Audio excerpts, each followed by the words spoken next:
হ্যাঁ স্যার। হ্যাঁ স্যার দেখতে পাচ্ছি। আচ্ছা আচ্ছা, ওকে ঠিক আছে। দেখো এই যে আগের দিনে আমরা একটা প্রবলেম এরকম দিয়েছিলাম, হ্যাঁ এরকম একটা প্রবলেম আগের দিনের ক্লাসে দেওয়া হয়েছিল। এটা কলপিটস অসিলেটরের প্রবলেম। সেখানে আমরা অনেকগুলো ডেটা বলে দিয়েছিলাম, C1 বলে দিয়েছিলাম, C2 বলে দিয়েছিলাম, এল বলে দিয়েছিলাম, R1 বলে দিয়েছিলাম। তাহলে আমাদের বাকি বার করতে দেওয়া হয়েছিল যেটা ফ্রিকোয়েন্সি কত হবে, R2 কত হবে এবং বিটা কত হবে, এইগুলো আমরা বার করতে বলেছিলাম।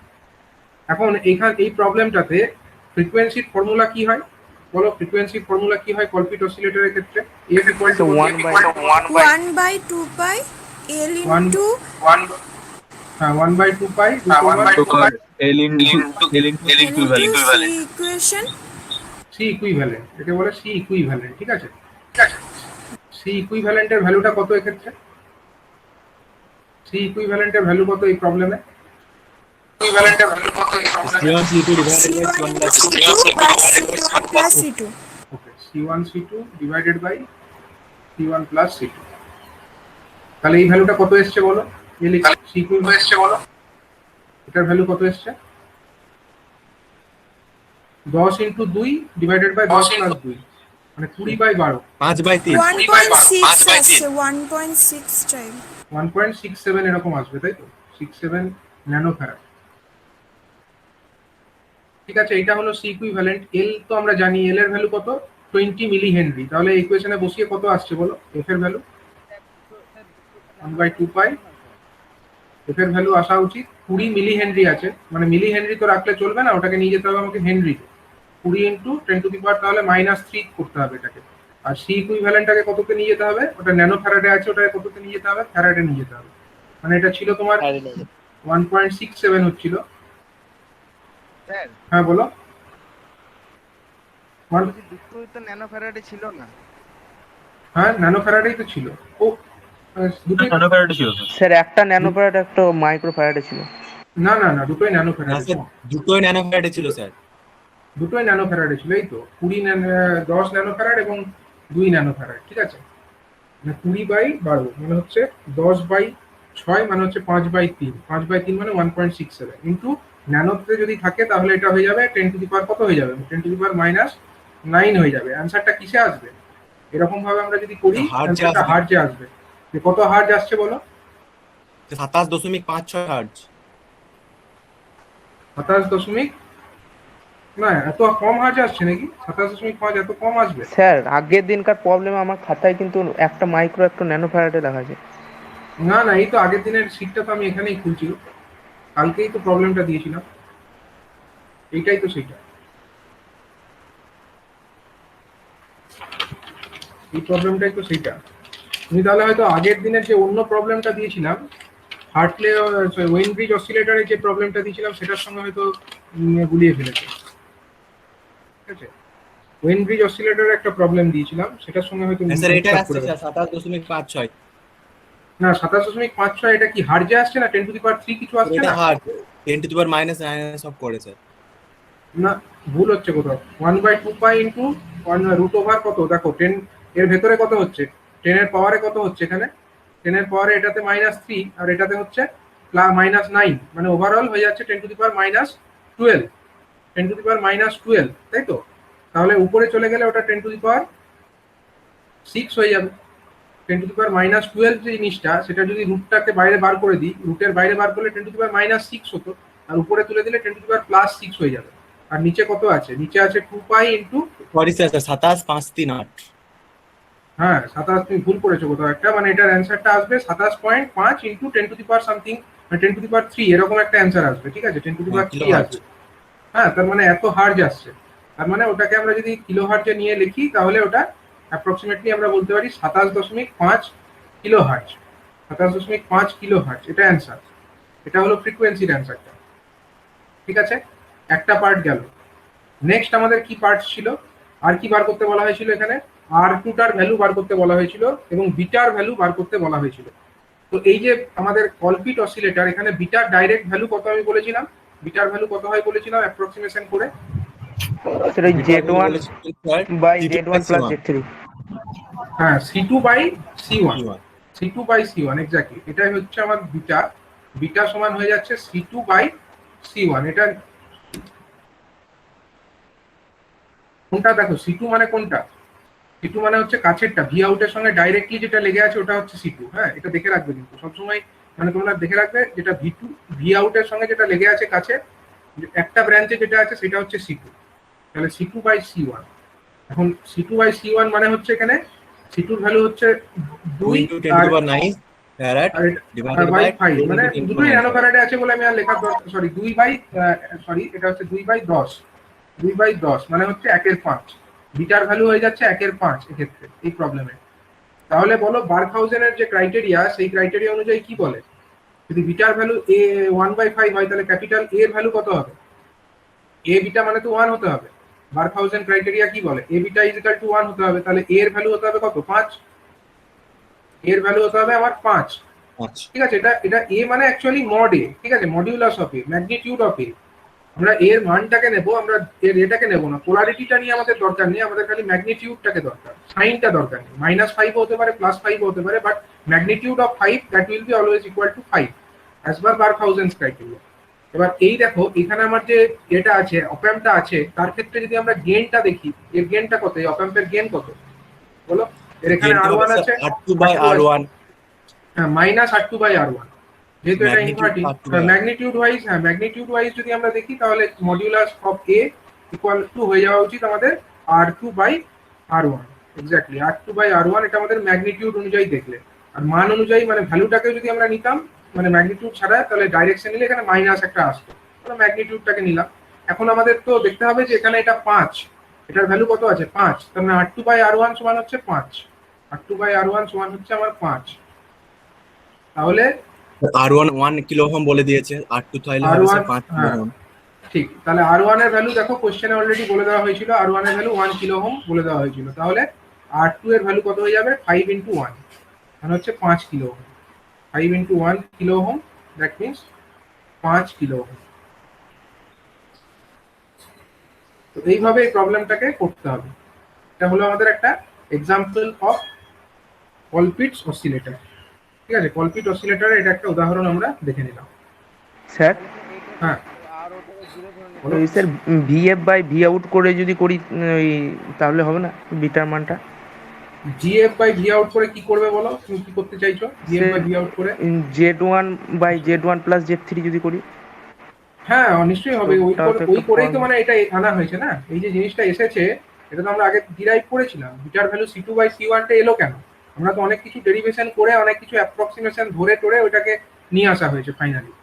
তুমি করে দেখতেই পারো, কোনো অসুবিধা নেই, কিন্তু প্রবলেম পরীক্ষার সময় সলভ করতে গেলে যদি ধরো কম সময়ের মধ্যে করতে হয়, হ্যাঁ সেক্ষেত্রে মার্কস যদি কম থাকে এবং প্রবলেমে যদি ফর্মুলা যদি তোমার মনে থাকে, তুমি ডাইরেক্টলি অ্যান্সার বার করে দেবে। আর স্যার সেটা ওখানে করে বিটা অবশ্যই করতে ভ্যালুটা পারো। মাইনাস চলে আসছে কেন কে জানে?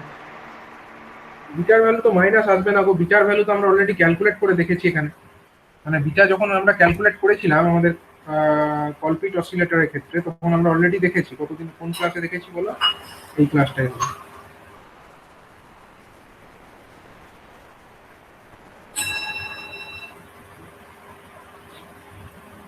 বিটা ইকুয়াল টু C2/C1 টা তো আরো 0 ধরে নিচ্ছি, আরোটাকে 0 ধরে হ্যাঁ আর ওটাকে জিরো ধরে নিচ্ছি, ওইটা অ্যাপ্রক্সিমেশনটা ধরলেই ওটা আসছে, আর ওটাকে জিরো ধরতে হবে অবশ্যই, আর ওটাকে না জিরো ধরলে তুমি এটা করতে পারবে না।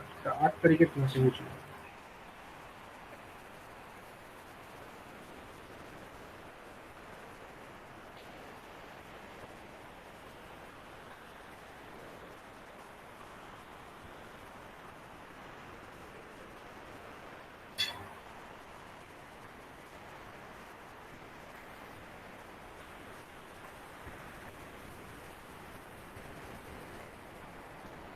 এই দেখো আমরা যেটা, তুমি যেটা বলছো প্রিয়, সেখানে আমরা কি করেছি, বিটার ভ্যালুটা কিভাবে বার করেছিলাম একবার দেখে নাও। এখানে প্রথমত আমরা যখন কলপিট অসিলেটরের প্রবলেমটা করেছিলাম, এ বিটা, সেখান থেকে আমরা এ বিটার ভ্যালু প্রথমত বার করেছিলাম, এ বিটার ভ্যালু আমরা প্রথমত এই সার্কিট থেকে বার করেছিলাম, দিয়ে এ বিটার যে এই পার্টটা, মানে এটাকে যেহেতু রিয়েল ভ্যালু হতে হবে তার জন্য এই ভ্যালু, এই পার্টটা যেটা ইমাজিনারি পার্ট ছিল ওটাকে জিরো করেছিলাম, সেখান থেকে আমরা ফ্রিকোয়েন্সির ভ্যালুটা পেয়ে গিয়েছিলাম। এবার আমরা ওই রিয়েল পার্ট শুধু সেইটুকু অংশটাকে নিয়ে এ বিটার যে ভ্যালু সেটা এটা পেয়েছিলাম। এখন ওমেগার ভ্যালু আমরা বসিয়ে দিয়েছিলাম এখানে, ওমেগার ভ্যালুটা আমাদের এই যেটা বেরোলো 1/√A L into C equivalent, এটাকে বসিয়ে আমরা এ বিটার আরেকটা ভ্যালু পেয়েছিলাম এভি ইন্টু C2/C1 এরকম একটা ভ্যালু পেয়েছিলাম, এটা হলো এ বিটার ভ্যালু। এখন যদি আমরা ধরো এই অপ্যাম্পটাকে কনসিডার করি, অপ্যাম্পের যদি আমরা আর ও এই রেজিস্ট্যান্স, এটা আউটপুট রেজিস্ট্যান্স, এটাকে যদি আমরা জিরো কনসিডার করি, মানে এই আর ও পার্টটাকে যদি আমরা জিরো ধরে নিই, তাহলে আমার এই এ ভি যেটা হচ্ছে সেটা আমাদের ওভারঅল যে গেন, সেই ওভারঅল গেন এর সঙ্গে সেম হয়ে যাচ্ছে, মানে অপ্যাম্পের যে গেন এ তার সঙ্গে এইটা এভিটা সেম হয়ে যাচ্ছে ম্যাগনিটিউড ওয়াইজ। তাহলে এ আর এই এবি এরা কেটে যাচ্ছে, ঠিক আছে? তখন বিটার ভ্যালু দেখো কত আসছে, বিটার ভ্যালু আসছে আমার C2/C1, বিটার ভ্যালু আসছে 1/a অর্থাৎ C2/C1। এটা আমরা অলরেডি ক্যালকুলেট করেছিলাম। ম্যাগনিটিউডটাকে ধরতে হবে তোমাকে, ঠিক আছে? তোমাকে ম্যাগনিটিউড না ধরলে কিন্তু ওই মাইনাস চলে আসবে, কিন্তু আমাদের বিটা বা এ দুটোরই আমাদের ম্যাগনিটিউডটাকে নিয়ে স্যার এই ক্লাসটা হিসাবটা করতে হবে। সে মাইনাস এলে তখন ওই ম্যাগনিটিউডটাই নেবো তো তাহলে? হ্যাঁ, ম্যাগনিটিউডটাই নেবে, তোমাকে ম্যাগনিটিউডটাই নিতে হবে। দেখো এখানেও অনেক জায়গায় মাইনাস মাইনাস আসতো। আসবে না স্যার, এটা প্লাসই আসবে স্যার। এই একটা হচ্ছে ন্যানো ফ্যারাড আর একটা হচ্ছে মাইক্রো ফ্যারাডে ধরেছে বলে আর মাইনাস এসেছে। না সেটা নয়, মানে এই প্রবলেম যেটা আমি সলভ করেছিলাম বা আমি যেটা জেনারেলাইজড প্রবলেমটা করেছিলাম সেখানেও না, এখানেও একটা মাইনাস সাইন ছিল, কিন্তু এখানেও তো একটা মাইনাস সাইন ছিল। সরি, এখানে এভি, আচ্ছা এভি আমরা যেটা করেছিলাম এখানে এভি এসছিল না, এখানে মাইনাস আসছিল না, এভি ইন্টু C2, ঠিক আছে? এভির সঙ্গে আমরা জাস্ট এটাকে ইকুয়েট করেছি, মাইনাস এখানে আসছিল না। কিন্তু আমরা দেখো এখানে যেটা করেছি মড অফ এ দিয়ে ভাগ করেছি, মানে বিটা ইজিক্যাল টু আমরা কত লিখেছি, বিটা ইজিক্যাল টু লিখেছি 1/mod অফ এ, মানে মড অফ এ মানে তোমার এক্ষেত্রে ম্যাগনিটিউড অফ যেটা এ হবে সেটা দিয়ে তুমি ভাগ করবে। তুমি এটার মাইনাস সাইন থাকলেও সেটাকে এখানে ইগনোর করবে, তোমার বিটার ম্যাগনিটিউডটাকেই দরকার। তবে তুমি জেনারেলাইজড এই ফর্মুলাটা মনে রেখে করাটাই ভালো, কারণ এই ধরনের প্রবলেম যদি দেয় সেক্ষেত্রে যদি কম মার্কসের মধ্যে থাকে, 3-4 নম্বর যদি থাকে, তার জন্য তোমার ডেরিভেশন করার তো দরকার নেই, 3-4টে ভ্যালু তোমাকে বার করতে বলছে, সেখানে তুমি ডাইরেক্ট ফর্মুলা ইউজ করে এরকম করতে পারো, কারণ অলরেডি আর ডেরিভেশনটা স্যার জেনে রাখতে আর হবে। জিরোটাকে জিরো ধরে নেবো তো তাহলে? হ্যাঁ, আর জিরোটাকে জিরো ধরে নেবে, এখানে জিরোই ধরা হয়েছে, ঠিক আছে? তো আমরা এই দেখে নিলাম এগুলো। নেক্সট এবার আমরা তাহলে চলে আসি আমাদের নেক্সট চ্যাপ্টারে। নেক্সট চ্যাপ্টারে আমরা দেখব ডিজিটাল ইলেকট্রনিক্স, ঠিক আছে? স্যার? ডিজিটাল, হ্যাঁ বলো। স্যার ওই 8 তারিখে ক্লাসের ওখানে যেটা এলপিএফটা বলেছিলেন, স্যার হ্যাঁ এলপিএফটা স্যার বলছি স্যার এলপিএফটা লো হ্যাঁ, pass filter. Low pass filter, হ্যাঁ হ্যাঁ স্যার, ওইটা স্যার Z2টার সাথে ওমেগাটা তো স্যার নিচেতেই থাকছে, মানে ব্যস্ত অনুপাতে তো স্যার থাকছে এটা।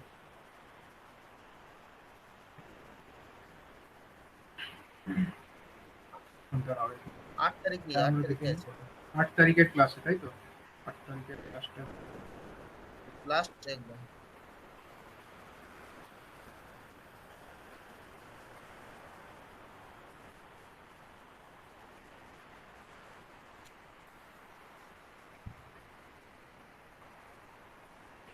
এইটা, এইটা তো হ্যাঁ স্যার।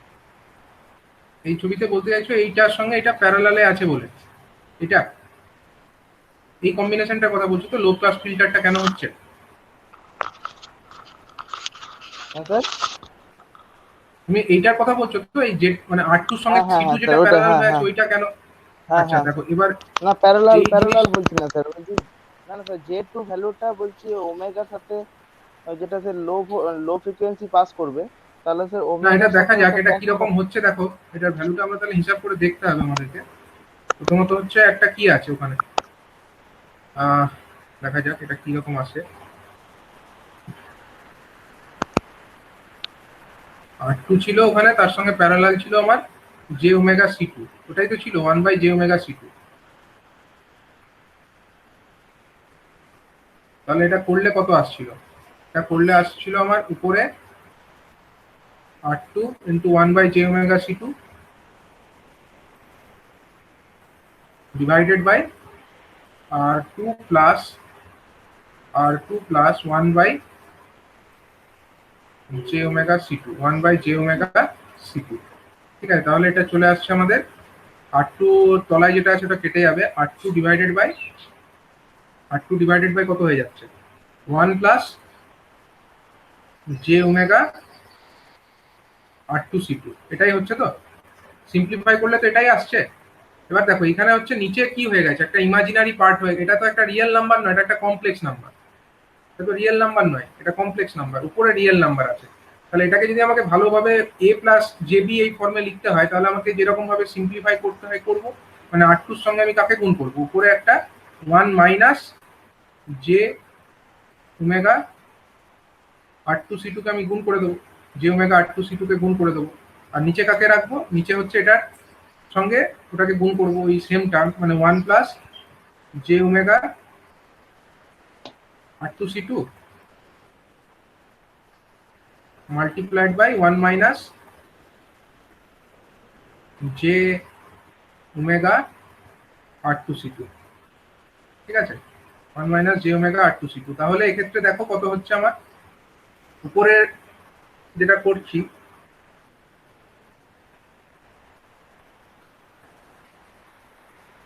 উপরে এটা আসছে আমার R2 into 1 minus j omega R2C2 divided by 1 plus omega square R2 square C2 square।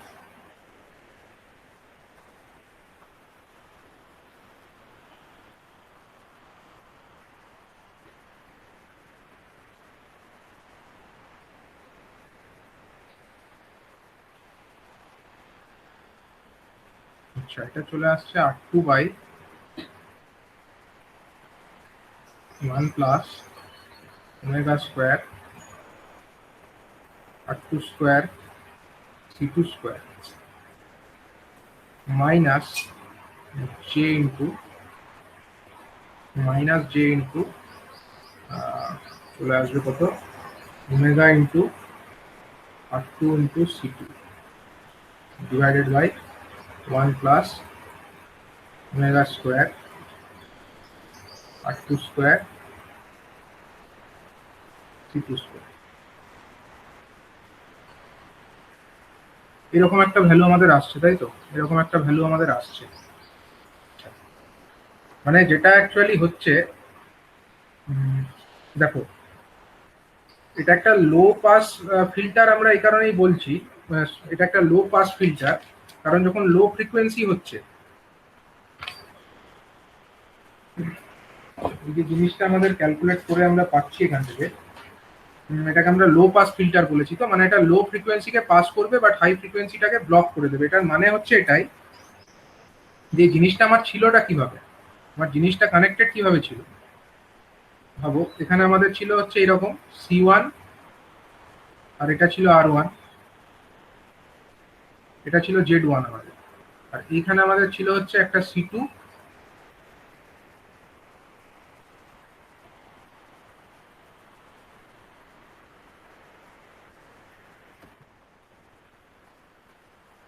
R2।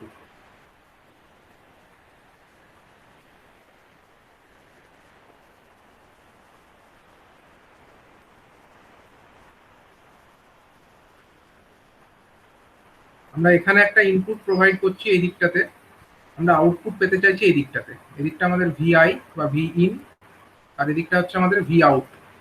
আমরা V out পেতে চাই। এবার V out পেতে গেলে আমি যেটা ইনপুটে দেব, যে জিনিসটাকে আমি ইনপুটে প্রোভাইড করব, সেই জিনিসটা আমাদের আউটপুট পর্যন্ত পৌঁছানো দরকার, আউটপুট পর্যন্ত পৌঁছাতে হবে, মানে এই দিকে আমাকে আসতে হবে। মানে ইনপুটে একটা যদি আমরা ভোল্টেজ দিই, সেই সমান ভোল্টেজ আমার এদিকেও একটা আসা উচিত, ঠিক আছে। এবার হচ্ছে কি, যখন আমরা এখানে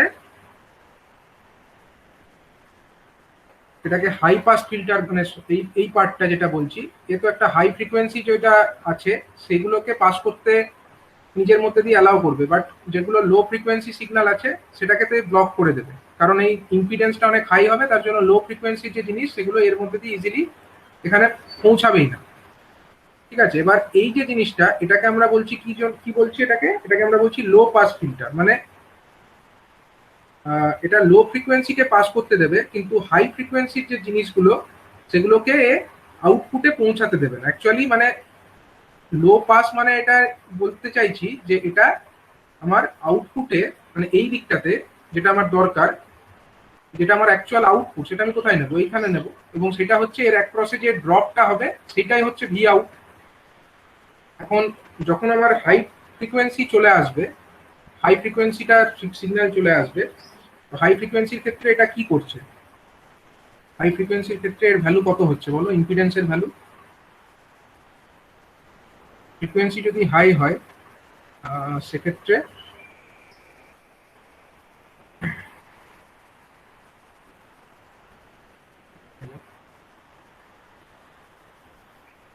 আচ্ছা, ইম্পিডেন্স কত আসছে? এর ইম্পিডেন্সের ভ্যালু আমাদের চলে এলো এটাই আমাদের ইম্পিডেন্স। এটা হলো আমাদের Z2। হ্যাঁ দেখো, এই জিনিসটা কি কারণে এটাকে লো পাস বলছে আমি এবার এটাকে এক্সপ্লেন করি। দেখো, যখন আমার এটা হাই পাস ফিল্টার, আমি এটাকে কেন বলছি এটা তো বুঝতে পেরেছো। এই Z1টা কেন হাই পাস এটা নিয়ে তো কোনো ডাউট নেই। না স্যার, লো বুঝতে পেরেছি। এটা তো বুঝতে পেরেছো এটা কেন হাই পাস। আচ্ছা। আর এই যে জিনিসটা এখানে যেটা হবে, এটাকে লো পাস এই কারণেই বলছে, যখন লো ফ্রিকোয়েন্সি হবে না, যখন লো ফ্রিকোয়েন্সি সিগন্যাল আসবে, তখন আমার এখানে দুটো পাথ আছে। একটা এইটা প্যারালাল, এটা একটা প্যারালাল পাথ, আর এটা হলো আর একটা প্যারালাল পাথ। একটা হচ্ছে ক্যাপাসিটরের মাধ্যমে আর একটা হচ্ছে রেজিস্টারের মাধ্যমে। দুটো প্যারালাল পাথ আছে। এবার প্যারালাল পাথের মধ্যে এই যে পাথটা যেটাতে আমার ক্যাপাসিটার আছে, সেই পাথের ইম্পিডেন্স কত? ক্যাপাসিটার যুক্ত পাথের ইম্পিডেন্স হলো এইটা 1/j⍵C2 এইটা। এখন এই যে ভ্যালুটা, এটা হচ্ছে যখন লো ফ্রিকোয়েন্সি তখন এর ভ্যালুটা হাই, কারণ ওমেগাটা হচ্ছে লো, ওমেগাটা লো হলে 1/j⍵C2 এই জিনিসটা হবে হাই। তার মানে কারেন্ট যেটা আমার এখান দিয়ে এলো, মানে এমনিতেই হচ্ছে তোমার খুব কম পরিমাণ কারেন্টই পৌঁছাবে, কারণ অলরেডি এটাকে ব্লক করে দিয়েছে। তারপরেও যেটুকু পৌঁছাবে তার খুব, যেটা এখানে তাও যেটা এলো তার মধ্যে বেশিরভাগটাই কোন দিক দিয়ে যাবে? এই পাথ দিয়ে চলে যাবে, এই পাথটা ফলো করবে কারেন্টটা, এই পাথ দিয়ে এদিকে রিটার্ন করবে, ঠিক তো? কারণ ক্যাপাসিটারটাকে ফলো করবে না, কারণ কি, ক্যাপাসিটারের এই পাথটা অনেক একটা হিউজ ইম্পিডেন্স প্রোভাইড করছে। এবং যেহেতু এটা এসি সিগন্যাল, তাহলে আমি কি বলতে পারি, এসি সিগন্যালটা কার মধ্যে দিয়ে ফ্লো করলো? এই লো ফ্রিকোয়েন্সির ক্ষেত্রে R2-র মধ্যে দিয়ে ফ্লো করলো। এবং R2-র মধ্যে যখন ফ্লো করলো, R2-র মধ্যে যে ভোল্টেজ ড্রপ, সেই ভোল্টেজ ড্রপটাকে আমরা অ্যাজ এ V2 আমরা এখানে পেয়ে গেলাম। আমরা V2 ভোল্টেজ বা ভি আউট ভোল্টেজ যেটা বলতে চাইছি, সেটাতে এই প্যারালাল যে কম্বিনেশনটা তার অ্যাক্রসে ভোল্টেজ ড্রপটা এখন C2-র মধ্যে দিয়ে না ফ্লো করুক, কিন্তু কারেন্টটা R2-র মধ্যে দিয়ে ফ্লো তো করবে, কারণ দুটো পাথ আছে এর কাছে, এটা একটা পাথ আর এটা একটা পাথ, এটার মধ্যে দিয়ে ফ্লো করে যাবে। তার জন্য আমরা বলতে পারি যে ক্যাপাসিটার যেটাকে আমরা প্যারালালে লাগিয়েছি, এটা থাকার জন্য লো ফ্রিকোয়েন্সি যে সিগন্যাল সেগুলো কিন্তু R2-র মধ্যে দিয়ে পাস করলো, R2-র মধ্যে দিয়ে পাস করলো বলে আমরা ভি আউটটা তখন, মানে সেই সময় আমাদের পাওয়ার চান্স থাকবে, কিন্তু আদৌ পাবো না। এর কারণ হচ্ছে অলরেডি কম পরিমাণে এখানে পৌঁছাবে, কারণ অলরেডি লো ফ্রিকোয়েন্সিগুলোকে Z1টা ব্লক করে রাখবে। আর যখন হাই ফ্রিকোয়েন্সি হবে, হাই ফ্রিকোয়েন্সি হলে 1/j⍵C2 এর ভ্যালুটা কি হয়ে যাবে? এর ভ্যালুটা লো হয়ে যাবে, কারণ ওমেগাটা বেড়ে গেছে। ওমেগাটা যদি বেড়ে যায় তাহলে এর ওভারঅল ভ্যালুটা ডাউন হয়ে যাবে। ওভারঅল ভ্যালু যদি ডাউন হয়ে যায় তাহলে ক্যাপাসিটার যুক্ত যে পাথ, এটাই হচ্ছে লো ইম্পিডেন্স প্রোভাইড করবে। তখন হচ্ছে কি, বেশিরভাগ কারেন্টটা আমার এইটা দিয়ে চলে যাবে, এর মধ্যে দিয়ে চলে আসবে।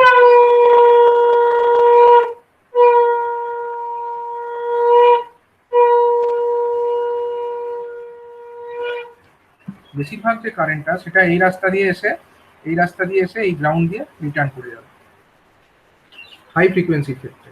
তো যেহেতু আমার বেশিরভাগ কারেন্টটা এই রাস্তা দিয়ে ফ্লো করলো, আর ক্যাপাসিটেন্সের যে ইম্পিডেন্স তার মধ্যে দিয়ে যদি এসি কারেন্ট ফ্লো করে, তাহলে কিন্তু ভোল্টেজ ড্রপটা অতটাও বেশি হয় না। ভোল্টেজ ড্রপ যেটা আমার বেশি হবে সেটা হচ্ছে রেজিস্ট্যান্সের মধ্যে দিয়ে গেলে তবেই ড্রপটা বেশি হতো, ঠিক আছে? সেই কারণে আমরা বলতে পারি সেক্ষেত্রে যখন ফ্রিকোয়েন্সিটা হাই হবে তখন ক্যাপাসিটারটা নিজের মধ্যে দিয়ে কারেন্ট ফ্লোটাকে অ্যালাউ তো করবে, কিন্তু এই রেজিস্টারের মধ্যে দিয়ে কারেন্ট কিন্তু বেশি পাস করবে না, রেজিস্টারের মধ্যে দিয়ে বেশি কারেন্ট পাস করবে না। এবং রেজিস্টারের মধ্যে বেশি কারেন্ট না পাস করার জন্য আমার যে আউটপুট ভোল্টেজের মানটা কিন্তু কম হবে, কারণ আমরা এই রেজিস্টারের মধ্যে কারেন্ট ফ্লো করলে রেজিস্টারের যতটা বাধা প্রদান করতে পারে, ক্যাপাসিটার কিন্তু অতটা বাধা প্রদান করতে পারবে না এসি সিগন্যালের ক্ষেত্রে। তার জন্য এই ভোল্টেজ ড্রপের মানটা তখন আমার কম হবে। আমরা সেই কারণে বলছি যে, মানে অ্যাকচুয়ালি ব্লক বলতে, মানে এখানে যে কনসেপ্টটা ইউজ করছে low pass filter, low pass filter কথাটার মানে হচ্ছে এখানে যে লো ফ্রিকোয়েন্সি সিগন্যাল সেটা কতটা অংশ এই রেজিস্টারের মধ্যে দিয়ে পাস করছে সেইটাকে বিচার করছে আর কি। যখন লো ফ্রিকোয়েন্সি তখন রেজিস্টারের মধ্যে বেশি কারেন্ট যাচ্ছে, মানে low frequency signal is passing through this resistive path, and যখন হাই ফ্রিকোয়েন্সি তখন রেজিস্টারের মধ্যে দিয়ে কারেন্টের কম অংশটাই ফ্লো করতে পারছে। তো সেই কারণে বলছে যে এটা লো পাস, হাই পাস নয়। ঠিক আছে, এইটাই হলো, এইভাবে এটাকে বুঝতে হবে, এছাড়া এটাকে এর ইম্পিডেন্স দিয়ে বোঝা সম্ভব নয়।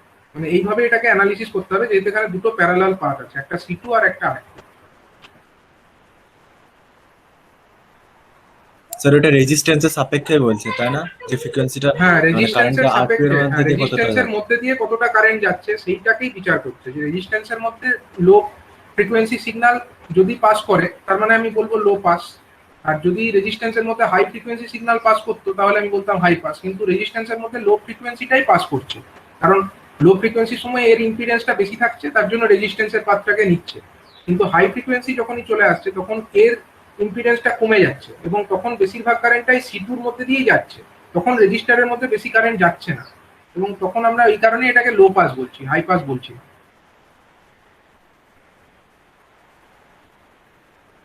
ঠিক আছে, তো এই পর্যন্ত আমাদের ছিল তাহলে স্যার ডিসকাশন। হ্যাঁ, ওই এইচপিএফ এর মধ্যে এলপিএফ টা পেরোতে পারেই না একদমই, কিন্তু এই এলপিএফ এর মধ্যে এইচপিএফ পেরিয়ে যেতে পারে।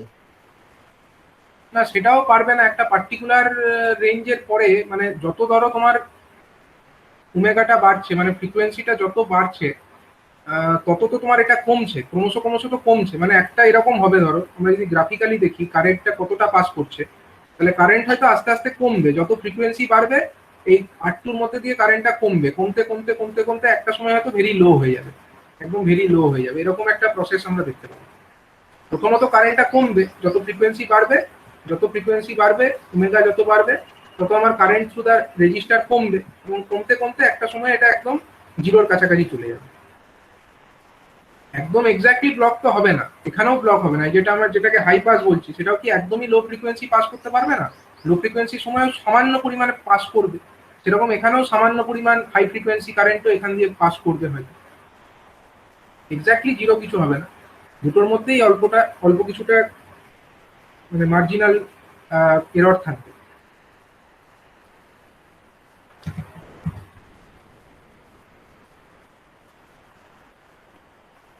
আচ্ছা, ওকে স্যার, ঠিক আছে।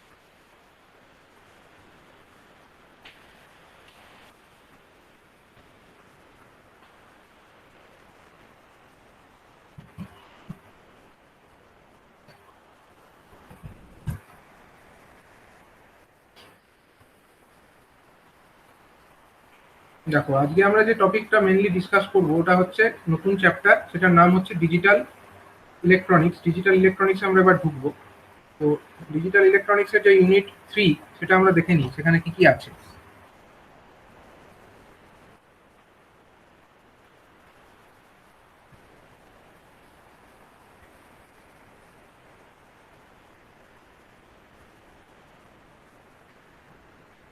মানে প্রথমে আমরা দেখবো হচ্ছে Boolean algebra and combinational logic circuits, এই চ্যাপ্টারটা আমরা শুরু করছি।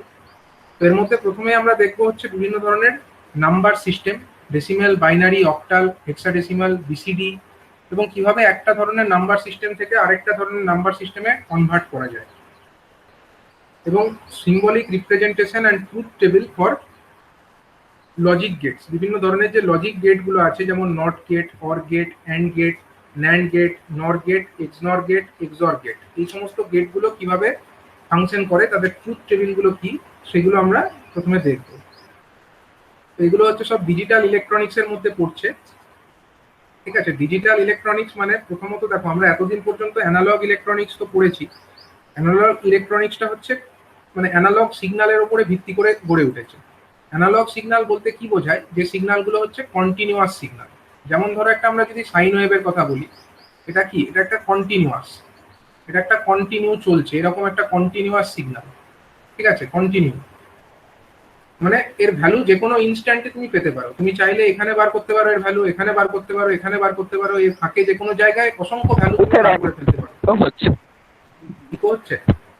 স্যার ওইখানে মাঝে যখন নেমে যাচ্ছে দাগের সঙ্গে থেকে যাচ্ছে তখন তো স্যার 0 হচ্ছে। হ্যাঁ ওই পয়েন্টে। হ্যাঁ, জিরো হোক না, মানে যে কোনো সময়ে তুমি ভ্যালুটা পাচ্ছ আর কি। মানে আমি যদি এটাকে একটা সময় বলে ধরি, এটা একটা সময়, এটা একটা সময়, মানে প্রত্যেকটা সময়ে তুমি একটা করে ভ্যালু পেয়ে যাচ্ছ। মানে এমন নয় যে কোনো সময়ে তুমি ভ্যালু পাবে না, এমন কি হচ্ছে তা নয়, যে কোনো সময়ে চাইলেই তুমি ভ্যালুটা পেতে পারো। সেই জন্য এই সিগন্যালটাকে বলা হচ্ছে কন্টিনিউয়াস সিগন্যাল। এটা হচ্ছে কন্টিনিউয়াস, কন্টিনিউ করছে যেটা, সেই জন্যই একে বলা হচ্ছে কন্টিনিউয়াস সিগন্যাল। এখন কন্টিনিউয়াস সিগন্যাল আমরা যেমন সাইন ওয়েভের কথা দেখলাম, এটা হচ্ছে একটা কন্টিনিউয়াস সিগন্যাল, এবং সেখানে ইনপুট সিগন্যালও কন্টিনিউয়াসলি ভ্যারি করে, আউটপুটও কন্টিনিউয়াসলি ভ্যারি করে ইনপুটের সাথে সাথে, এবং আউটপুটেরও এরকম অসংখ্য ভ্যালু থাকতে পারে। এবার ডিজিটাল ইলেকট্রনিক্স, মানে এগুলো ছিল আমাদের অ্যানালগ ইলেকট্রনিক্সের মধ্যে ছিল। যেমন আমরা ধরো ভিসিই যেটা আউটপুট পাচ্ছিলাম, যেটা আমরা একটা আমাদের ধরো বিজেটি থেকে যে আউটপুট পেতাম, এরকম টাইপের একটা সিগন্যাল আমরা আউটপুটে পেতাম। তাহলে এগুলো হচ্ছে অ্যানালগ আউটপুট, এটা আমরা কন্টিনিউ পেতে থাকি।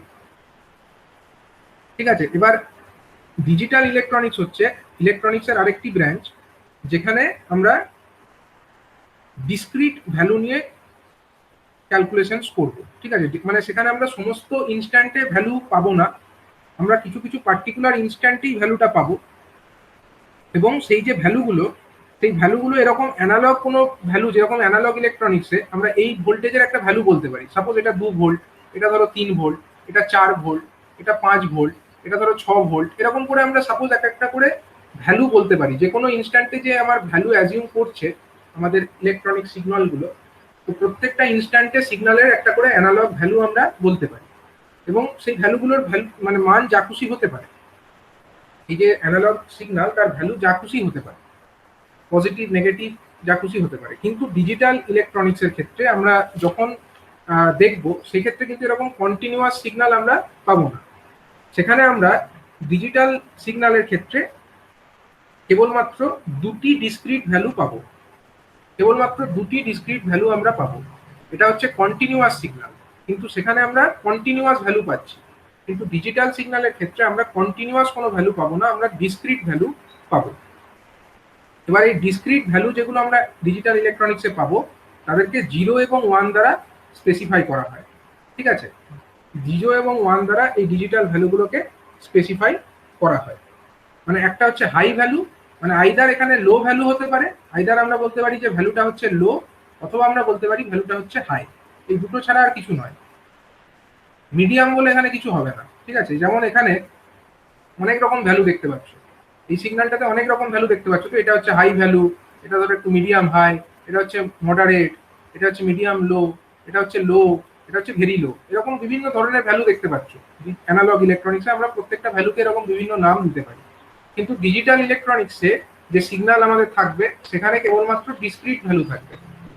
ডিসক্রিট ভ্যালু মানে একদম স্পেসিফাই করা থাকবে যে ভ্যালুটা আইদার লো হবে অথবা ভ্যালুটা হাই হবে, এর মাঝামাঝি আর কিছু হবে না। কিন্তু এরকম একটা সিগন্যালের উদাহরণ আমরা বলতে পারি, যেরকম আমাদের স্কোয়ার ওয়েভ সিগন্যাল।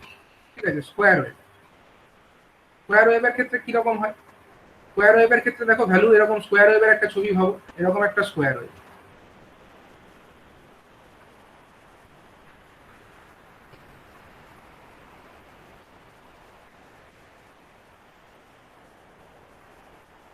এরকম একটা স্কোয়ার ওয়েভ ধরে চলছে। এখানে স্কোয়ার ওয়েভের ভ্যালুটা কি কি হতে পারে?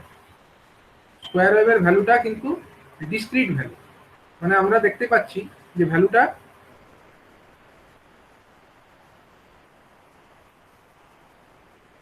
এটা ধরো হাই ভ্যালু, মানে এখানে স্কোয়ার ওয়েভটা করকম ভ্যালু অ্যাজিউম মানে করেছে, নিয়েছে। এই একটা ভ্যালু নিয়েছে অথবা এই একটা ভ্যালু নিয়েছে, আইদার এই ভ্যালুতে আছে অথবা এই ভ্যালুতে আছে, এরকম ভাবে আমরা ভ্যালুটাকে স্পেসিফাই করেছি। তাই তো, মানে এটা ধরো আমার এটা +5 ভোল্ট, এটা ধরো -5 ভোল্ট, এরকম একটা ভ্যালু নিয়েছে। এখানে ভ্যালুটা +5 মানে হাই ভ্যালু, -5 মানে এখানে লো ভ্যালু, আমরা এটাই বলতে পারি। তো তাহলে এই ভ্যালুগুলো মানে ডিসক্রিট ভ্যালু, আইদার এই হাই ভ্যালু অথবা এটা হচ্ছে লো ভ্যালু, এছাড়া অন্য কোনো ভ্যালু কিন্তু নেই। তাহলে এইরকম সিগন্যালকে আমরা বলবো হচ্ছে ডিজিটাল সিগন্যাল, যেরকম সিগন্যালের ক্ষেত্রে কেবলমাত্র দুটো নির্দিষ্ট ভ্যালু থাকবে। যেরকম আরেকটা ডিজিটাল সিগন্যাল, ধরো আমরা এরকম একটা সিগন্যাল আঁকলাম, একটা সিগন্যাল, স্যার এটা তো কন্টিনিউয়াস পাবো তো, 5 আর -5 কন্টিনিউয়াসই তো পাবো না আলাদা আলাদা পাবো? কন্টিনিউয়াস, এখানে তুমি কন্টিনিউয়াসও পেতে পারো ডিজিটাল সিগন্যাল, সেটা তুমি কন্টিনিউয়াসও পেতে পারো অথবা ডিসক্রিট সময়ও পেতে পারো, কিন্তু ভ্যালু দুটোই স্পেসিফাইড থাকবে। ঠিক আছে, এখানে যেমন ধরো এখানে তুমি মানে এখানে কি পাচ্ছ, এটা ধরো আমার, ওটা আমি এক্সাম্পল দিলাম +5 -5, এটা ধরো আমি দিলাম +5 আর 0, এটা ধরো +5 ভোল্ট আর এটা ধরো 0 ভোল্ট। এখানে কি হচ্ছে, এখানে সিগন্যালটা আইদার 5 ভোল্ট হচ্ছে অথবা 0 হচ্ছে, মানে এইখান থেকে এইটুকু এখানে আমাদের 0 পাচ্ছি, আবার এখান থেকে এইটুকু আবার আমরা 0 পাচ্ছি, আবার ফাঁকে ফাঁকে দেখো এখানে আমরা হাই ভ্যালু পাচ্ছি, এখানে আমরা হাই পাচ্ছি, এখানে হাই পেলাম, আবার এখানে হাই পেলাম। তাহলে এখানে আমরা +5 ভোল্ট যেটা আছে সেটাকে আমরা লিখতে পারি +5 ভোল্ট, এটা হচ্ছে আমাদের 1, মানে এটা আমার কম্পারেবল টু 1। 1 মানে কি ভ্যালু? 1 মানে হচ্ছে হাই ভ্যালু, 1 মানে হচ্ছে হাই। আবার 0 ভোল্ট যেগুলো আছে সেটাকে আমি কম্পেয়ার করতে পারি কার সঙ্গে, না ডিজিটাল সিগন্যাল 0 এর সঙ্গে আমরা এটা কম্পেয়ার করতে পারি, এটা হচ্ছে লো ভ্যালু। মানে আইদার হাই ভ্যালু অথবা লো ভ্যালু, এছাড়া আর অন্য কোনো ভ্যালু আছে কি? এমন তো কিছু নেই। ধরো এরকম যদি একটা থাকতো হাই আর লো এর মাঝামাঝি, সেটা তো নয়। মানে এটাও এরকমও যদি থাকে তাহলেও এই যে ভ্যালুটা, এটার একটা থ্রেশহোল্ড ভ্যালু থাকবে, আইদার এটাকে হাই কনসিডার করবো না হলে লো কনসিডার করবো, এরকম কিছু একটা থাকবে। মানে এরকম ধরো 5 ভোল্ট আর মানে 0 ভোল্ট আছে, এর ফাঁকে আর একটা ভোল্টেজ আমি ধরলাম 3 ভোল্ট। এবার এই 3 ভোল্টটাকে আমি এরকম লিখতে পারবো না, 0 আর 1 এর মাঝে আমি মনে করবো যে ওটাকে 0.6 লিখবো, তা কিন্তু হবে না। মানে তার ভ্যালু আইদার, মানে আমার যে ডিজাইন হবে সেই অনুযায়ী ওই 3 ভোল্ট যদি কিছু চলে আসে সেটা আইদার 0 হিসাবে কনসিডার করবো আর আদারওয়াইজ ওটাকে 1 হিসাবে কনসিডার করবো, ডিপেন্ডস অন সিচুয়েশন। কোন সিচুয়েশনে আমরা কি লজিক্স কনসিডার করছি সেটার উপরে নির্ভর করবে। কিন্তু এরকম ভ্যালুগুলোকে কিন্তু আমরা 0 বা 1 এছাড়া অন্য কোনো ভ্যালু দিয়ে এক্সপ্রেস করতে পারবো না। স্যার স্যার প্রথমে একটা +5 আর -5, এখানে 0টা কনসিডার করা হবে না? না, মানে আমরা এখানে ডিজিটাল যে লজিকটা, মানে এখানে যে লজিকটা আমরা নিচ্ছি, এখানে আমরা +5 ভোল্টটাকে আমরা যদি কনসিডার করি হাই হিসাবে, মানে এটা আমরা যেরকম চাইবো আর কি। মানে আমরা চাইলে 0টাকেও রেফারেন্স হিসাবে ধরতে পারি, 0 ভোল্টটা আমাদের 0 রেফারেন্স আমরা যদি ধরে নিই, তাহলে -5ও 0, 0টাও 0, বুঝতে পেরেছো? এরকম হিসাবে কনসিডার হবে। মানে +5 হলে হয়তো 1, +5 হলে 1 ভোল্ট, মানে সরি 1 ভোল্ট তো নয়, ডিজিটাল 1। এবার তোমার এখানে যে -5 সেটাকে আমি হয়তো 0 কনসিডার করেছি, আমার লজিক অনুযায়ী আমি এটাকে 0 কনসিডার করেছি। এবার এখানে যেখানে 0 হয়েছে, এখানে 0 তো কোনো একটা ইনস্ট্যান্টে হয়ও নি, 0 কি হয়েছে? 0 হয়ও নি। দেখো এই যে হয়েছে, এটা তো ট্রানজিশন পিরিয়ড, এটা +5 থেকে -5 এর মধ্যে ট্রানজিট করেছে, এটা ট্রানজিশন হয়েছে। এবার সেখানে তুমি চাইলে -2 ভোল্টটাকে 0 ধরতে পারো, 0টাকেও 0 ধরতে পারো, 0 ভোল্টকেও তুমি 0 ধরতে পারো, তুমি চাইলে 1 ভোল্টকেও 0 ধরতে পারো, তোমার ইচ্ছা, তুমি কিভাবে ডিজাইন করবে সেটা তোমার উপরে। কিন্তু মানে ভ্যালুগুলো কিন্তু আমি যেটা বলতে চাইছি যে ভ্যালুগুলো এই 0 হবে অথবা 1 হবে, এছাড়া অন্য কিছু হবে না। 0.5 হবে না, ঠিক আছে, -0 হবে না, -0.5 এসব হবে না, আইদার 0 মানে স্যার হবে অথবা কম্পিউটার 1। ল্যাঙ্গুয়েজ? হ্যাঁ, কম্পিউটার বা ক্যালকুলেটর বা ডিজিটাল যে কোনো ইকুইপমেন্টে এই লজিক ব্যবহার করা হয়, আইদার 0 অথবা 1, এই যে কোনো। স্যার এটা স্কোয়ার ওয়েভ ছাড়া অন্য কোনো ওয়েভ হতে পারে কি? স্কোয়ারই তো মনে হচ্ছে, সবই তো স্কোয়ারই হবে। স্কোয়ার হবেই তার কোনো মানে নেই, এরকমও হতে পারে, রেক্ট্যাঙ্গুলারও হতে পারে। এরকম ধরো একটা সিগন্যাল হলো,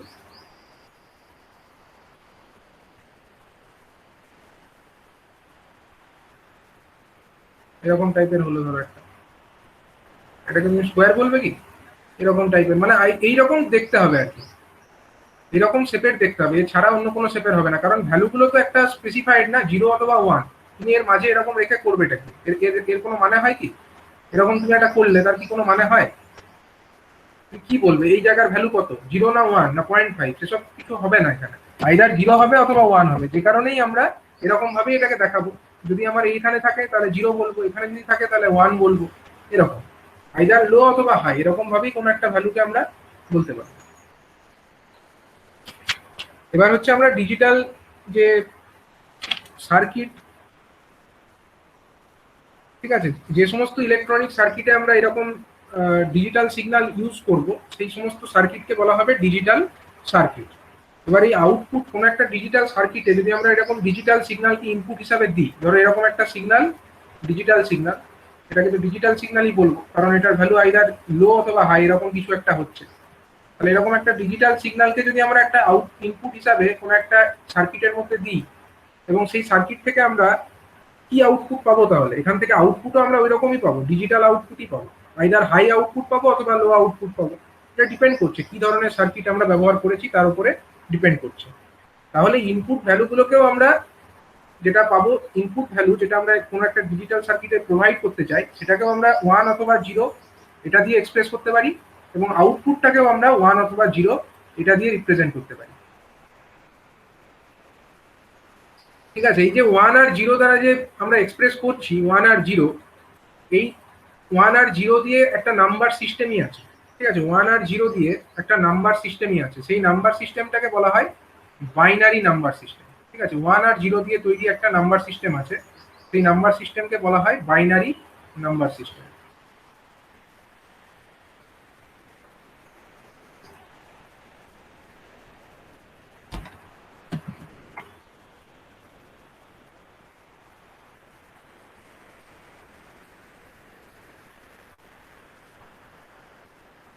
ওয়ান আর 0 দিয়ে তৈরি যে নাম্বার সিস্টেম তাকে বলা হচ্ছে বাইনারি নাম্বার সিস্টেম।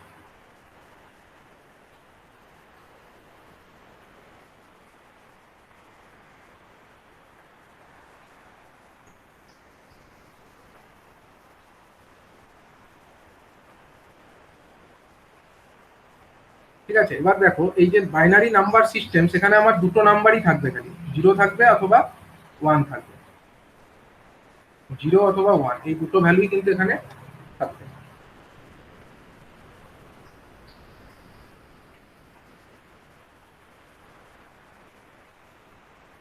ওয়েট করে একটু।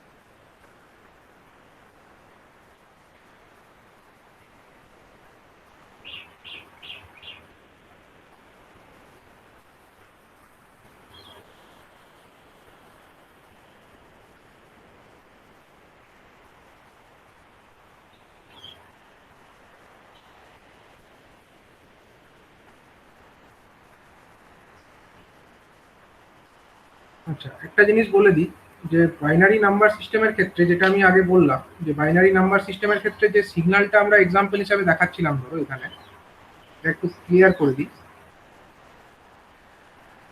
এখানে আমরা একটা সিগন্যালের কথা বলেছি, এটাকে আমরা অ্যাজ এ সিগন্যাল আমরা বলছি যে এই সিগন্যাল যেটা আমরা দিয়েছি, ধরো এরকম এরকম যে সিগন্যালটা আমরা দিচ্ছি, এই সিগন্যালটা কিন্তু স্কোয়ার ওয়েভের মতো দেখতে বা রেক্ট্যাঙ্গুলার শেপের দেখতে।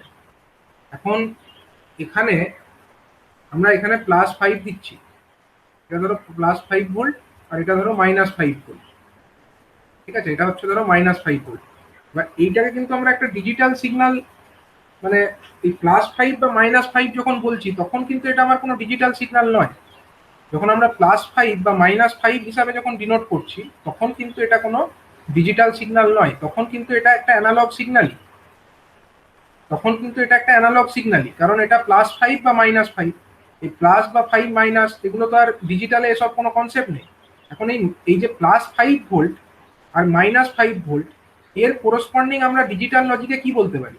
এর কোরসপন্ডিং 0 আর 1, 0 অথবা 1 আমরা বলতে পারি। তাহলে এর কোরসপন্ডিং ডিজিটাল সিগন্যালটা কিন্তু এরকম দেখতে হবে।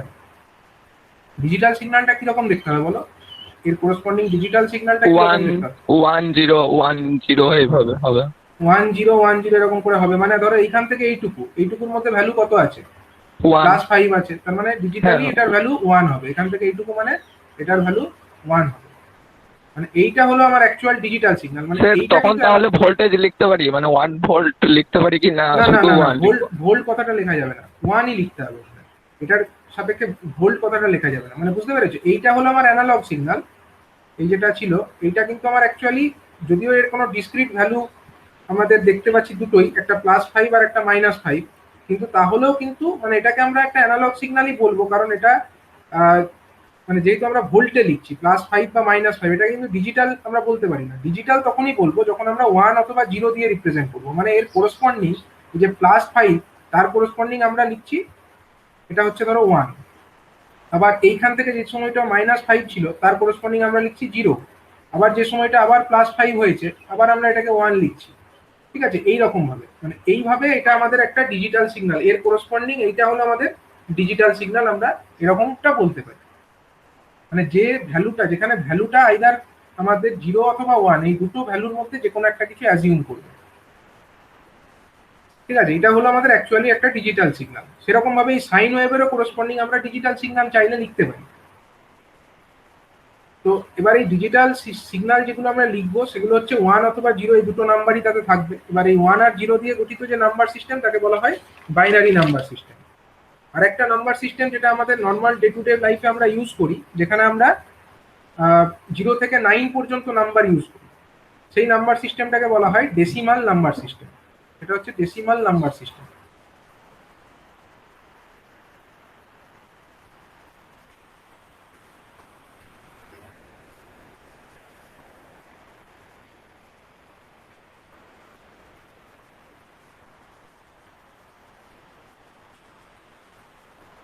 ডেসিমাল নাম্বার সিস্টেমে কিন্তু আমরা ইউজ করি 0 থেকে 1 2 3 dot dot dot dot dot up to 9 পর্যন্ত। 0 থেকে 9 পর্যন্ত যে নাম্বার সিস্টেম তাকে বলা হয় ডেসিমাল নাম্বার সিস্টেম। ঠিক আছে, ধরো একটা নাম্বার আমরা লিখলাম, একটা ডেসিমাল নাম্বারেরই এক্সাম্পল আমি দিই। ডেসিমাল নাম্বার সিস্টেম, ধরো আমি একটা নাম্বার লিখলাম 241, ধরো একটা নাম্বার আমি লিখলাম এখানে, এটা কোন নাম্বার সিস্টেমে আছে? 241, এই যে নাম্বার, এটা হচ্ছে ডেসিমাল নাম্বার সিস্টেমে আছে। তার মধ্যে এটা হচ্ছে এককের ঘর, এটা হচ্ছে দশকের ঘর, আর এটা হচ্ছে শতকের ঘর। ঠিক আছে, তাহলে এই 241 সংখ্যাটাকে আমরা এরকম ভাবে লিখতে পারি তো, এরকম ভাবে আমরা লিখতে পারি তো 241 মানে হচ্ছে 200 প্লাস 40 প্লাস 1, এরকম লেখা যায় 200 প্লাস 40 প্লাস 1। তার মানে আমি এটাকে যদি আরো ভালো করে লিখি, তার মানে এটা হচ্ছে 2 গুণিত 100 মানে হচ্ছে 10 square, 2 into 10 square plus 4 into কত 10 টু দি পাওয়ার 1 আর এটা 1 into 10 to the power 0 plus 1 into 10 to the power 0। মানে এই যে 241 একটা আমাদের ডেসিমাল নাম্বার সিস্টেমে একটা সংখ্যা, সেটাকে আমরা ভেঙে ভেঙে এরকম লিখতেই পারি 2 into 10 to the power 2 plus 4 into 10 to the power 1 plus 1 into 10 to the power 0, এরকম ভাবে আমরা লিখে ফেলতে পারি। তো এইভাবে যেটা আমরা লিখলাম, এটা হয়ে গেল আমাদের, আমরা প্রত্যেকটা প্লেসকে একটা করে ওয়েট দিচ্ছি। ঠিক আছে, প্রত্যেকটা প্লেসকে আমরা একটা করে ওয়েট প্রদান করছি। ঠিক আছে, যেরকম ধরো এককের ঘর, এককের ঘর কোনটা? এককের ঘর হলো 1টা, মানে 1 যেখানে আছে এটা এককের ঘর। এককের ঘরকে আমরা কত ওয়েট দিয়েছি? 1 ওয়েট দিয়েছি। দশকের ঘরকে আমরা 4 ওয়েট দিয়েছি। শতকের ঘরকে আমরা 2 ওয়েট দিয়েছি। ঠিক আছে, এই যে আমরা বিভিন্ন ওয়েট দিচ্ছি, বিভিন্ন ঘরকে কতটা ওয়েট দেব, কতটা ওয়েটেজ দেব, সেটা হচ্ছে একটা নাম্বারকে আমাদের ডিনোট করতে সাহায্য করছে। আমরা এইভাবে একটা নাম্বারকে বলছি যে এককের ঘরকে একটা সার্টেন ওয়েট আমরা দিচ্ছি, দশকের ঘরকে দিচ্ছি, শতকের ঘরকে একটা ওয়েট দিচ্ছি। এরকম ভাবেই প্রত্যেকটি নাম্বার সিস্টেমে এই কনসেপ্ট, সেম কনসেপ্ট, খালি আমাদের এখানে যেহেতু এটা ডেসিমাল নাম্বার সিস্টেম, আমরা এখানে 10 স্কোয়ার করে করছি, 10 square 10 to the power 1 10 to the power 0 করছি। অন্য নাম্বার সিস্টেম অন্য কনসেপ্ট আসবে। এবার ধরো এখানে আমাদের যে নাম্বারটা আমি লিখলাম, এখানে আমাদের মোস্ট সিগনিফিক্যান্ট ডিজিট কোনটা? মোস্ট সিগনিফিক্যান্ট ডিজিট কোনটা? স্যার 2, এটা 2টা হচ্ছে মোস্ট সিগনিফিক্যান্ট ডিজিট। ঠিক আছে, এমএসডি, এটা হলো এমএসডি, মোস্ট সিগনিফিক্যান্ট ডিজিট। আর যেটা 1 আছে এটা কি? Sir list significant digit. এটা হলো এলএসডি, লিস্ট সিগনিফিক্যান্ট ডিজিট। তাহলে প্রত্যেকটা নাম্বার সিস্টেমে এরকম সেম কনসেপ্ট। একদম বাঁ দিকে যে নাম্বারটা থাকবে সেটা হচ্ছে মোস্ট সিগনিফিক্যান্ট, একদম ডান দিকে যেটা থাকবে সেটা হলো লিস্ট সিগনিফিক্যান্ট। মানে এর গুরুত্বটা সব থেকে কম। তুমি ভাবো, তুমি যদি এই 2টাকে চেঞ্জ করে দাও, 241 এর জায়গায় 2 আছে, তো এখানে ধরো 2 এর জায়গায় 4 করে দিলে তাহলে 441 হয়ে যাবে, মানে ভ্যালুটা কতটা চেঞ্জ হয়ে যাবে, তার জন্য এটা মোস্ট সিগনিফিকেন্ট। অন্যদিকে যদি তুমি এইটাকে চেঞ্জ করো, 241 এক আছে এখানে, 41 এর জায়গায় তুমি ধরো 44 করে দাও, 241 থেকে 244 এমন কিছু পার্থক্য হয়ে যাবে না, তার জন্য এই ডিজিটটার গুরুত্ব কিন্তু কম, তার জন্য এটা হলো লিস্ট সিগনিফিকেন্ট ডিজিট।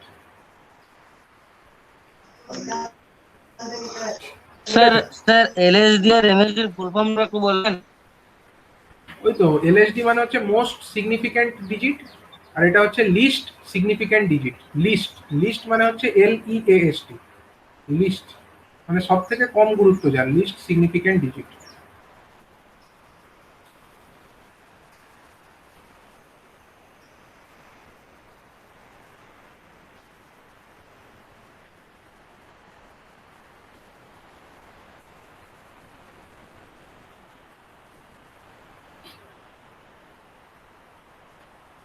ঠিক আছে, এবার হচ্ছে আমাদের বাইনারি যে নাম্বার সিস্টেম, সেই নাম্বার সিস্টেমের আমরা কিভাবে কনভার্সন করব।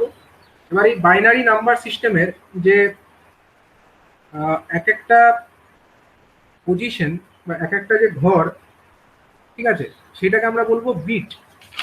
এক একটা ঘরকে বাইনারি নাম্বার সিস্টেমের এই যে 0 অথবা 1, মানে যেমন ডেসিমেল নাম্বার সিস্টেম আমার এক একটা ঘর কি হতে পারে, এই যে এই ঘরটা আমার 2 হতে পারতো, 3 হতে পারতো, 4, 5, 9 যা খুশি হতে পারতো। এটাও 0 থেকে 9 যা খুশি হতে পারতো, এটাও 0 থেকে 9 যা খুশি হতে পারতো। কিন্তু ডেসিমেল নাম্বার সিস্টেম এটা হলেও বাইনারি যে নাম্বার সিস্টেম, সেখানে আমাদের ধরো আমি একটা 4টে বা ধরো আমি দুটো বাইনারি নাম্বার নিয়ে একটা সংখ্যাকে লিখতে চাই, ধরো 0, 1। এখানে আমার এটা একটা, এতে কটা বিট আছে, এখানে আমার এইটা হলো একটা বিট, এটা হলো একটা বিট, আর এটা হলো আর একটা বিট, মানে এই এক একটা বিট, মানে বাইনারি নাম্বার সিস্টেমে যে আমার এক একটা সংখ্যা, সেই এক একটা সংখ্যাকে বলা হয় বিট। ঠিক আছে, এই যে বিটের ভ্যালু কি হতে পারে, আইদার 0 হতে পারে অথবা 1 হতে পারে, এই 0 অথবা 1 এগুলোকে বলা হয় এক একটা বিট। এবার আমার বাইনারি নাম্বার সিস্টেম, আমি সেখানে একটা সংখ্যাকে, যেরকম এই ডেসিমেল নাম্বার সিস্টেমে আমি এটা তিনটে আমার ডিজিট আছে, সেরকম বাইনারি নাম্বার 3টে ডিজিট দিয়ে কি আমি খালি ডেসিমেল নাম্বার লিখতে পারতাম, আমি তো 10টা ডিজিট দিয়েও লিখতে পারতাম। ধরো আমি একটা বাইনারি একটা ডেসিমেল সংখ্যা এরকম লিখলাম 7, 2, 6, 5, 3, 1, এরকম একটা ধরো আমি লিখলাম, এটা আমাদের একটা ডেসিমেল নাম্বার হয়ে গেল 6 ডিজিটে। সেরকম যতগুলো ইচ্ছা ডিজিটের আমি লিখতে পারি, তো সেটা শুধু ডেসিমেলেই পারি তা নয়, বাইনারি সিস্টেমেও আমরা যতগুলো ইচ্ছা ততগুলো ঘর নিয়ে একটা বাইনারি সংখ্যাকে লিখতে পারি। তো ধরা যাক আমি একটা 4টে ঘর নিয়ে একটা বাইনারি সংখ্যাকে আমি লিখলাম, এবং 4টে ঘর আছে আমার কাছে, ধরো 1, 2, 3, 4টে ঘর। এবার এই 4টে ঘরের যে সংখ্যাগুলো, তাদের ভ্যালু কি হতে পারে, তাদের ভ্যালু আইদার, এই ঘরের ভ্যালু কি হতে পারে, আইদার 0 হতে পারে বা 1। ধরো এটা 1 লিখলাম আমি, ধরো এটা আমি 0 লিখলাম, তারপরেরটা ধরো আবার 0 লিখলাম, তারপরেরটা ধরো আবার আমি 1 লিখলাম, এরকম করে আমি যা খুশি লিখতে পারি। ঠিক আছে, আইদার 0 লিখতে পারি অথবা 1 লিখতে পারি। তাহলে এইটা হয়ে গেল আমাদের একটা বাইনারি সংখ্যা। এটা ক ডিজিটের বাইনারি সংখ্যা, এটাতে আবার মানে কটা বিটের বাইনারি সংখ্যা, এটা হলো 4 বিটের বাইনারি সংখ্যা, 4টে বিটের বাইনারি সংখ্যা। এবার যখন কোনো সংখ্যা আমাদের ডেসিমেল নাম্বার সিস্টেমে থাকবে, সেটাকে বোঝানোর উপায় হচ্ছে যে ডেসিমেল নাম্বার সিস্টেমে দেখো একটা ঘরে আমার যে শতকের ঘর, দশকের ঘর, এককের ঘর, দেখো এখানে আমার প্রত্যেকটা ঘরের কার পাওয়ার করছি, আমি কত পাওয়ারে লিখছি, কত পাওয়ারের সাপেক্ষে লিখছি, 10-এর পাওয়ারের সাপেক্ষে 10। তার মানে এই যে ডেসিমেল নাম্বার সিস্টেম, এই ডেসিমেল নাম্বার সিস্টেমের বেস হচ্ছে 10, কারণ এখানে 0 থেকে 9 পর্যন্ত টোটাল কতগুলো সংখ্যা আছে, 10টা সংখ্যা আছে, তার জন্য এই নাম্বার সিস্টেমের বেস হচ্ছে 10। তাহলে এই যে সংখ্যাটা আমি লিখলাম 242, এটাকে আমি এরকম তো লিখি, আমরা এমনি নর্মালি বুঝে যাই, আমরা যত প্র্যাকটিক্যাল লাইফে ইউজ করি আমরা তো ডেসিমেল নাম্বার ইউজ করি।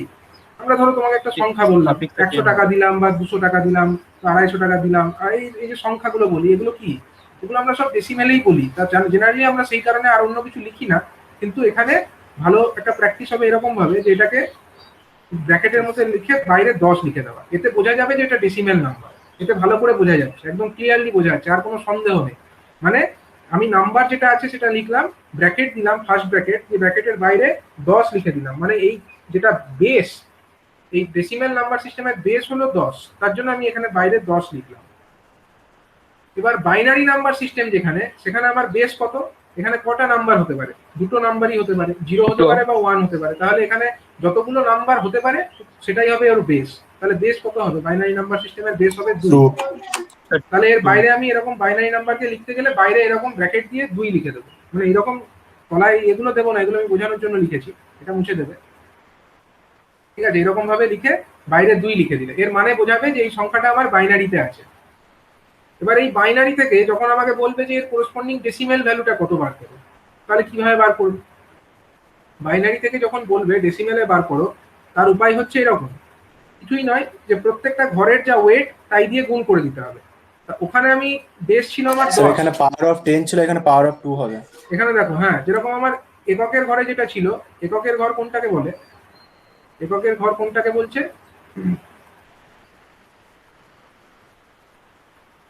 হ্যাঁ, এইখানে দেখো, এই যে এখানে আমাদের এককের ঘরে ছিল 1, তার জন্য 1 × 10⁻0 করেছি। দশকের ঘরে ছিল 4, তার জন্য 4 × 10⁻1 করেছি। দশকের ঘরে 10⁻1 হয়, শতকের ঘরে 2 × 10⁻2 হয়। এককের ঘরে 0, দশকের ঘরে 1, শতকের ঘরে 3, হাজার থাকলে 10 সরি একক দশক শতক, শতকের ঘরে 10⁻2 হয়েছে। শতক থাকলে বা দশক হাজার যদি থাকতো তাহলে 10⁻3 হতো। ঠিক সেরকম ভাবে এখানেও আমরা তাই করব। এখানেও আমরা যখন বাইনারিতে আমাদের দেওয়া আছে, এটা থেকে যখন আমরা এর করেসপন্ডিং ডেসিমেল বার করতে চাইবো, তাহলে এটা আমার এককের ঘর, এটা আমার দশক, শতক, হাজার, মানে সেরকম মনে, এখানে শতক হাজার বলা উচিত নয় কারণ এটা বাইনারি সিস্টেম। তাহলে আমি কি করব? আমার এই যে মোস্ট সিগনিফিক্যান্ট বিট, এটা আমার কত নাম্বার পজিশনে আছে? কত নাম্বার ঘর বলো?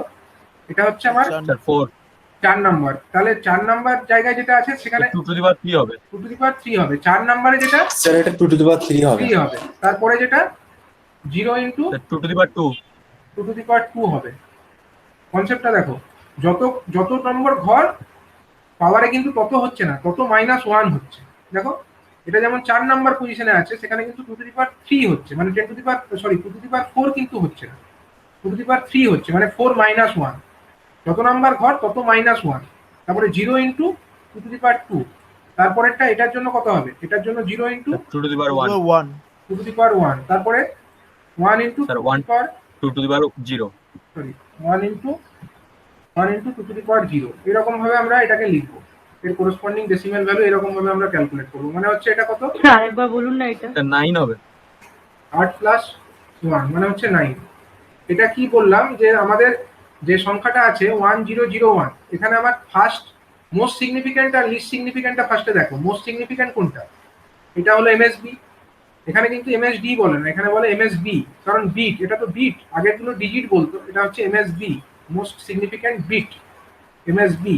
আর এটা কি? এটা হলো এলএসবি, এটা হলো লিস্ট সিগনিফিক্যান্ট বিট।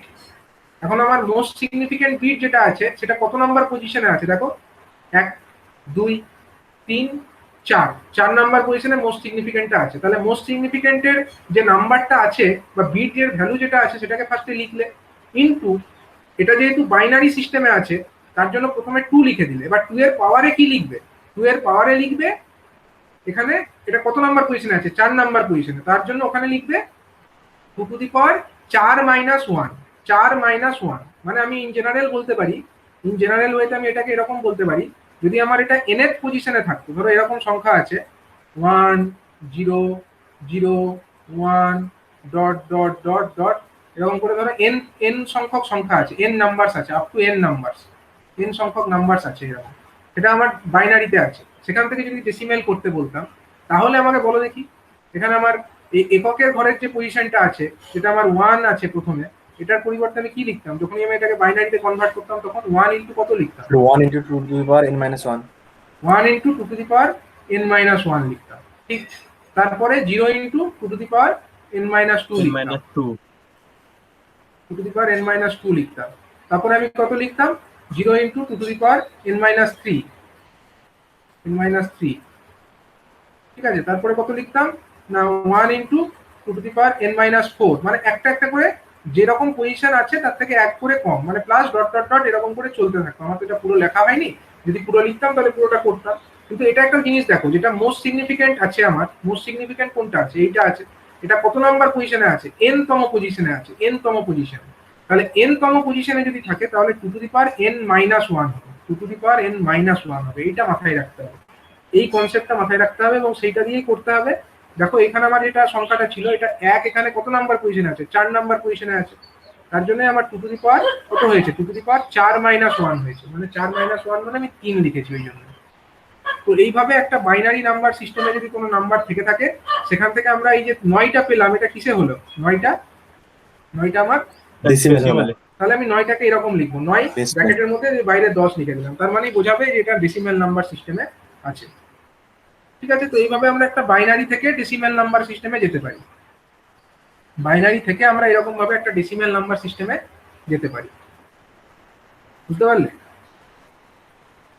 সবাই? বুঝতে পেরেছো এই ব্যাপারটা? বুঝতে পেরেছো কি? এটা খুব বেসিক জিনিস, এটা বুঝতে হবে বাইনারি থেকে ডেসিমেলে কিভাবে যেতে হয়। এটা বাইনারিতে ছিল, বাইনারি থেকে আমরা ডেসিমেলে এইভাবে গেলাম। স্যার বলছি 1 to n এখানে এলএসবিটা কি হবে স্যার? আমি দেখাইনি এখানে এলএসবিটা যা ছিল মানে যেরকম থাকবে আর কি। আমি এই ধরো এরকম এখানে এলএসবিটা যা লিখবে একদম ফাইনাল ঘরে যা লিখবে 1 অথবা 0 1 অথবা 0 কিছু একটা হবে। 2 two the power n minus n।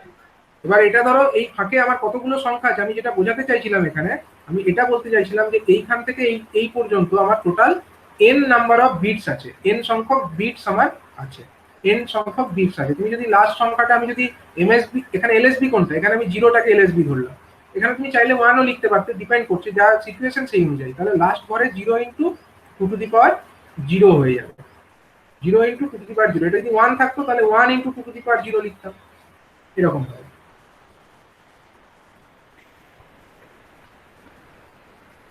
ঠিক আছে, তো এইভাবে আমরা বাইনারি থেকে ডেসিমেলে যেতে পারি, ডেসিমেল থেকে বাইনারিতেও আসতে পারি। এটার জন্য আলাদা প্রসেস আছে, সেই প্রসেস আমি পরের ক্লাসে ডিসক্রাইব করব। ঠিক আছে, আরো বিভিন্ন ধরনের নাম্বার সিস্টেম আছে, সেগুলো আমরা দেখব এবং তারপরে বিভিন্ন ধরনের যে লজিক গেটস গুলো আছে সেগুলোও দেখব। স্যার হ্যাঁ বলো। ডেসিমেলে যখন আমরা বলছি তখন তো ডান দিক থেকে একক দশক শতক এরকম করে বলছি, তা এই বাইনারিতে যখন বলবো সেটা কি মানে বাঁ দিক থেকে বলবো না ডান দিক থেকে বলবো, মানে বিট যেরকম বলা হচ্ছে?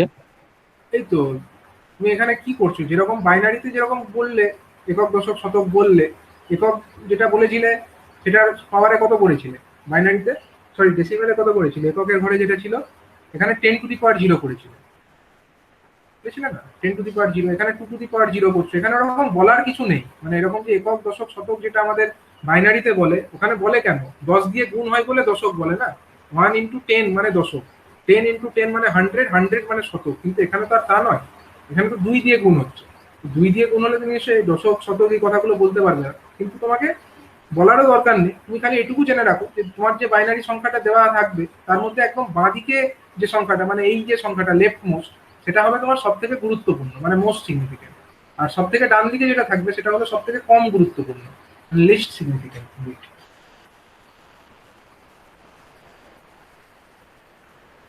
ঠিক আছে।